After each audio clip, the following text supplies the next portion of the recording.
Et si je vous disais que l'air que nous respirons peut devenir un engrais gratuit pour votre potager? Ça a l'air magique, pas vrai? Pourtant, c'est de la science pure. L'automne, loin d'être la fin de la saison, est le moment idéal pour recharger votre sol avec l'élément le plus crucial, l'azote. Et le meilleur, c'est que ça ne coûte presque rien. Dans cette vidéo, je vais vous montrer comment transformer vos plates-bandes désertées en une véritable usine à fertilité pour le printemps prochain. Chaque fois que vous récoltez, vous retirez en fait des nutriments du sol. Imaginez que votre sol est un compte bancaire. Pendant l'été, vous avez activement retiré des fonds et à l'automne, il est presque vide. C'est particulièrement vrai pour l'azote, l'élément clé responsable de la croissance de la masse verte. Sans lui, vos futures plantes seront faibles et chétives. Habituellement, les jardiniers résolvent ce problème en achetant des engrais coûteux. Mais la nature a, depuis longtemps, trouvé une solution plus élégante et économique. Alors, voyons ensemble comment mettre la nature à votre service. Imaginez la scène classique de fin de saison. La récolte est terminée, les fans sont enlevés et votre potager est jonché de parcelles vides, à nu. On pourrait penser que c'est la norme, que la terre se repose. Mais en réalité, c'est précisément à ce moment que de nombreux jardiniers commettent leur erreur automnale la plus cruciale. La première et la plus essentielle des règles à retenir, la terre ne doit jamais être laissée à découvert. La nature a horreur du vide. Rappelez-vous la rapidité avec laquelle le moindre espace libre est envahi par les mauvaises herbes. C'est un mécanisme de défense naturelle. Une terre nue est comme une plaie ouverte sur le corps de votre jardin. Qu'est-ce qui lui arrive alors? Les pluies d'automne n'ont rien de la douce irrigation estivale. De lourdes gouttes froides viennent frapper cette surface sans protection. Elles brisent la structure du sol et emportent la couche fertile supérieure, la plus précieuse. Tous les nutriments que vous avez apportés durant l'été s'échappent tout simplement avec l'eau. Puis vient le vent. Il emporte les particules de terre asséchées et les disperse hors de votre parcelle. Ce processus est connu sous le nom d'érosion. En d'autres termes, votre fertilité s'envole littéralement au gré du vent. Au printemps, la couche d'humus est plus mince et votre terre appauvrie. Que faire alors? Comment protéger nos sols tout en les améliorant? La solution est simple, élégante et surtout très ancienne. C'est ce qu'on appelle les engrais verts, ou, plus couramment, les cultures de couverture. De quoi s'agit-il? Ce sont des plantes spécifiques que l'on sème non pas pour en récolter les fruits, mais pour qu'elles œuvrent au bénéfice du sol lui-même. Imaginez que vous recouvrez vos planches de culture d'une couverture végétale vivante. Elle protège le sol des pluies et du vent, ses racines l'aèrent en profondeur, et une fois décomposée, sa biomasse verte se transforme en un précieux amendement organique. Mais, pour notre objectif du jour, l'enrichissement gratuit en azote, tous les engrais verts ne sont pas pertinents. Parmi eux, on trouve de véritables super-héros, un groupe de plantes particuliers, capables de faire ce que d'autres ne peuvent pas. Ce sont de véritables champions de la fixation de l'azote. Et ces héros, vous les connaissez bien. Il s'agit de la famille des légumineuses. Le pois commun, l'aves, le trèfle, le lupin, la luzerne, le mélilot, voilà nos principaux alliés dans cette tâche. Ce sont eux qui possèdent cette capacité unique, capable de transformer votre potager en une véritable usine à fertilité. Mais quel est donc leur super-pouvoir? Il ne réside pas dans la plante elle-même, mais dans son incroyable aptitude à former des alliances. Les légumineuses entrent en symbiose, c'est-à-dire une collaboration mutuellement bénéfique, avec des bactéries du sol spécifiques. Imaginons un instant et plongeons sous terre au niveau des racines de notre plant de pois ou de trèfle. Si l'on déterre une telle plante, on pourra observer sur ses racines de minuscules nodules ou de petites boules.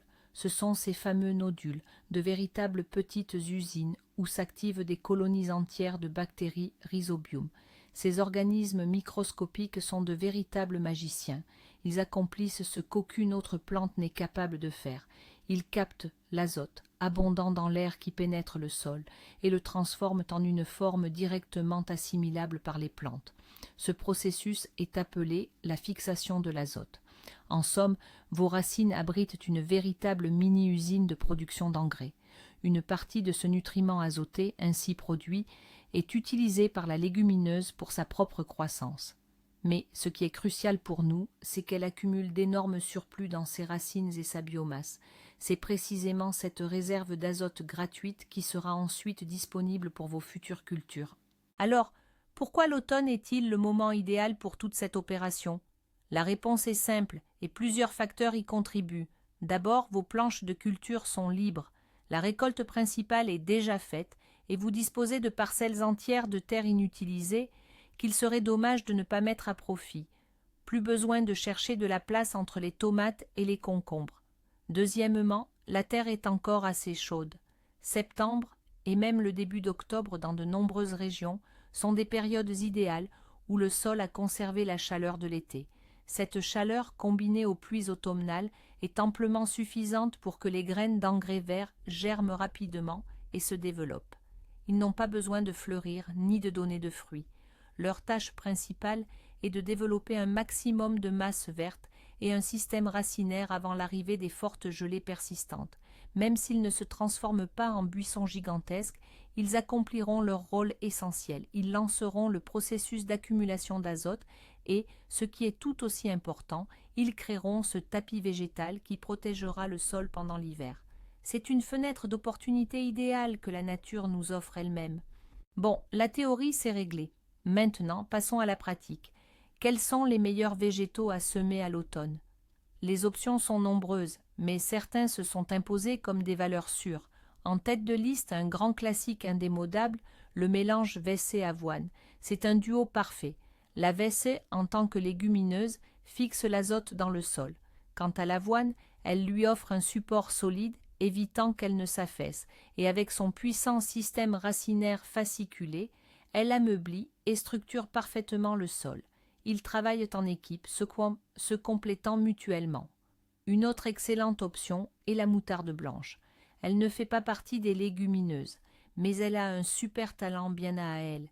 Elle pousse très vite par temps frais et, ce qui est crucial, ses exsudats racinaires assainissent remarquablement le sol.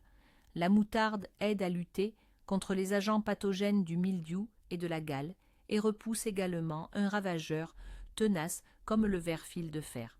C'est un véritable médecin pour votre potager. Vous pouvez également opter pour la facélie ou le colza d'hiver. La facélie développe rapidement une masse verte abondante et rend le sol léger comme une plume. Quant au colza, il forme une puissante racine pivotante qui pénètre même les sols compactés, améliorant ainsi leur aération. Le choix dépendra de vos objectifs. Avez-vous besoin d'azote en priorité ou l'assainissement du sol est-il votre principale préoccupation? Maintenant que vous avez sélectionné les bonnes graines, comment les semer correctement? Oubliez les rangs parfaitement droits et la précision au centimètre près, typique du semis de carottes. Ici, c'est bien plus simple et rapide. On ne cherche pas à cultiver des légumes, mais à obtenir un tapis vert dense et uniforme. La méthode la plus efficace est le semis à la volée. Imaginez que vous salez votre terre. Prenez une poignée de graines et dispersez-les uniformément sur la surface d'un sol préalablement ameubli et humide. Ne vous inquiétez pas si certaines zones sont plus denses que d'autres. La nature s'occupera d'équilibrer le tout. L'important est que toute la surface de la parcelle soit bien couverte. Une fois les graines dispersées, il est essentiel de les incorporer légèrement au sol. Pour cela, un simple passage de râteau sur la parcelle, qu'il s'agisse d'un râteau à feuilles ou d'un râteau de jardin, suffit. Cette étape est cruciale pour deux raisons. Premièrement, elle assure un meilleur contact des graines avec un sol humide, favorisant ainsi une germination plus rapide. Deuxièmement, elle permet de les dissimuler aux oiseaux gourmands qui ne demanderaient qu'à faire un festin de votre futur engrais vert. Voilà, pas besoin de techniques agronomiques complexes. L'arrosage n'est généralement pas nécessaire non plus, les pluies automnales suffisent amplement dans la plupart des cas. Et c'est là que surgit la question cruciale, celle qui divise le plus les jardiniers. Que faire de cet engrais vert une fois qu'il a bien poussé? Faut-il l'incorporer au sol à l'automne en le bêchant, ou bien le laisser tel quel jusqu'au printemps? L'approche traditionnelle, celle de nos grands-mères, veut que dès que l'engrais vert atteint 15 à 20 cm, on le fauche et on le bêche immédiatement pour que toute la matière organique soit incorporée au sol. Cependant, l'agronomie moderne et les adeptes du jardinage naturel sont de plus en plus nombreux à dire « ne touchez pas à la bêche ». Et il y a de bonnes raisons à cela. Lorsque vous bêchez le sol, vous en perturbez la structure et mettez sens dessus-dessous tout l'écosystème qui l'abrite. Les bactéries aérobies bénéfiques, celles qui vivent dans les couches superficielles, se retrouvent en profondeur, privées d'oxygène et périssent. Inversement, leurs collègues des profondeurs, les anaérobies, sont propulsés à la surface, où l'oxygène leur est fatal. Au final, loin d'aider, vous nuisez à la microflore du sol. C'est pourquoi l'approche moderne préconise de laisser faire la nature pour l'hiver. Et voici pourquoi. Imaginons ce qui advient de vos engrais verts si vous les laissez tranquilles. Ils pousseront jusqu'aux gelées les plus rigoureuses. Dès la première forte gelée, la nature fera le travail pour vous. Leurs tendres tiges vertes gèleront, s'affaisseront et viendront recouvrir la surface de votre planche de culture. Le résultat ? Vous obtiendrez une couche protectrice idéale, le paillis. Cette couverture organique protégera votre sol tout au long de l'hiver. Premièrement, elle empêchera le gel profond du sol, préservant la vie des micro-organismes utiles et des vers de terre. Deuxièmement, elle retiendra la neige, ce qui garantira une humidité bien plus importante dans le sol au printemps. Troisièmement, sous cette couche, un lent processus de décomposition de la matière organique s'opérera durant tout l'hiver et le début du printemps.